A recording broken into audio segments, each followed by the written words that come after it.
El color de la luz. La luz no es blanca como creemos. Para comprobarlo, hagamos pasar un rayo luminoso por un prisma. Veremos que se descompone en varios colores. Es lo que se llama espectro visible. Los colores que lo componen son siete: rojo, naranja, amarillo, verde, azul, añil o índigo y violeta. La luz corresponde a cada color se llama monocromática. Este proceso de descomposición de la luz blanca se denomina dispersión. Este mismo fenómeno de descomposición se produce en la naturaleza cuando un rayo de luz solar pasa a través de gotas de lluvia. Se reconoce como arco iris. Podemos también realizar el proceso inverso utilizando el disco de Newton. Este consiste en un disco dividido en 7 sectores, cada uno con los 7 colores. Al hacerlo girar velozmente se ve el color blanco. Reflexión y refracción de la luz. A través de los siglos, el hombre estudió las propiedades de la luz y los empleó de diferente forma para su provecho. Así fue que inventó los espejos, los anteojos y los telescopios, instrumentos indispensables para el mundo moderno. La reflexión de la luz. Si un haz de luz incide sobre un espejo, observamos que la luz rebota de la misma forma que una pelota sobre una pared y vuelve al aire pero cambiando de dirección. El ángulo que forma la luz al chocar contra la pared, ángulo de incidencia, es idéntico al ángulo que se forma al alejarse, ángulo de reflexión. Los espejos. Los espejos son superficies pulimentadas que reflejan la luz totalmente. Las imágenes son formaciones que los cuerpos producen en los espejos. Existen dos clases de imágenes. La refracción de la luz. Si hacemos incidir un haz de luz sobre un bloque de vidrio, observaremos lo siguiente. La luz penetra en el vidrio, cambia de dirección y disminuye su intensidad, es decir, se refracta. El fenómeno de refracción se produce cuando un haz de luz cambia de dirección al pasar de un medio transparente como el aire a otro medio también transparente como el vidrio, pero de distinta densidad.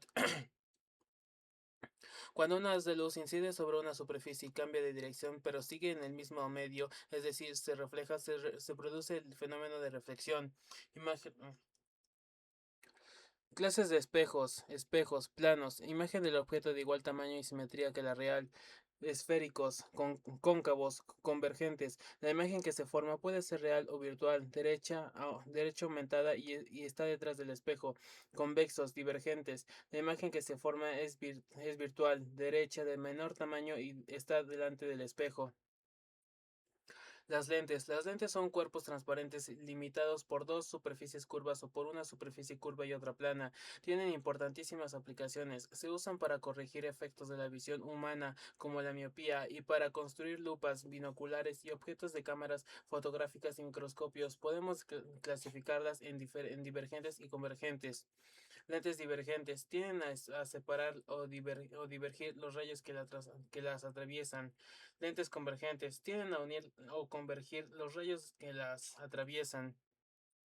Construye tu periscopio. El periscopio es un instrumento en donde se colocan espejos en un tubo largo con el objeto de dirigir los rayos luminosos en forma de Z para poder observar a través del mismo. Para ello se utiliza un espejo frontal o un prisma, haciendo que los rayos reflejen sobre ellos de la siguiente forma.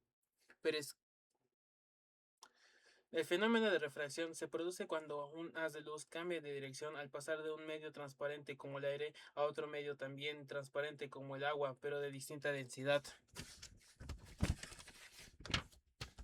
El calor. Muchas veces hemos percibido que objetos que tocamos están más fríos o más calientes que nuestras manos, pero pocas veces pensamos qué es el calor o cómo se genera. Veamos, ¿qué es el calor? Todos los cuerpos están formados por materia. Esa materia está formada por moléculas y átomos. Las moléculas y los átomos están en constante movimiento. Este movimiento o agitación de las moléculas produce energía térmica o calor. El calor es una forma de energía. Las rutas de la energía. La energía puede pasar de una forma a otra. Veamos estos ejemplos. Si tocas la cubierta del motor de un automóvil, notarás que está caliente, es decir, el motor ha generado calor. La energía eléctrica pasó a energía mecánica y esta energía calórica o calor. La energía química que contiene La madera se transforma en luz, energía lumínica y calor, energía calórica, al arder en una fogata. La energía eléctrica que pasa por el filamento de una bombilla eléctrica se transmite en luz y calor. La energía pasa de una forma a otra hasta terminar en energía calórica o calor. Nuestra fuente inagotable de energía, el Sol. El Sol es la fuente de energía más importante para nuestro planeta y todo el sistema solar. El Sol es nuestra estrella. Podríamos decir que es una gran reacción química que produce luz y calor. ¿Qué es la temperatura? Así como el calor se produce por el movimiento de las moléculas, la temperatura es una magnitud que expresa la velocidad de las moléculas. La temperatura de un cuerpo aumenta cuando las moléculas se mueven con mayor velocidad y disminuye cuando se mueve con lentitud. Para medir la temperatura se utilizan los termómetros. Los termómetros miden la velocidad del movimiento de las moléculas, vale decir, la temperatura de un cuerpo.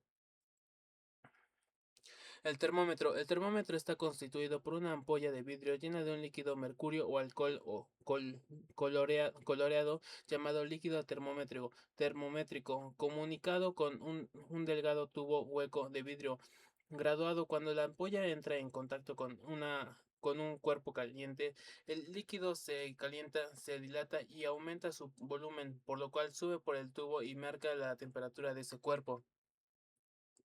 Escalas termométricas. Las escalas termométricas se establecen a través de valores que se eligen para dos puntos fi- para dos puntos fijos que corresponden a la temperatura de congelación, fusión y a la temperatura de ebullición del agua.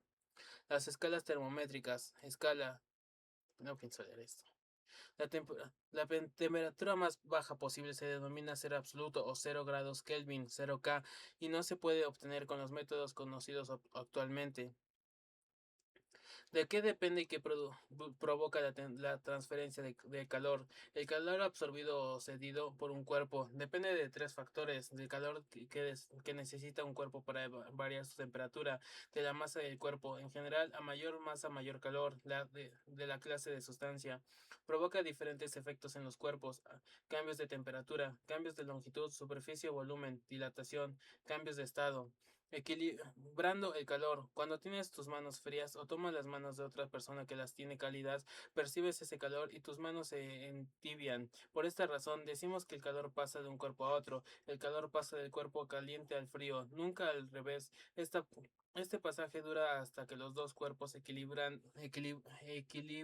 la temperatura.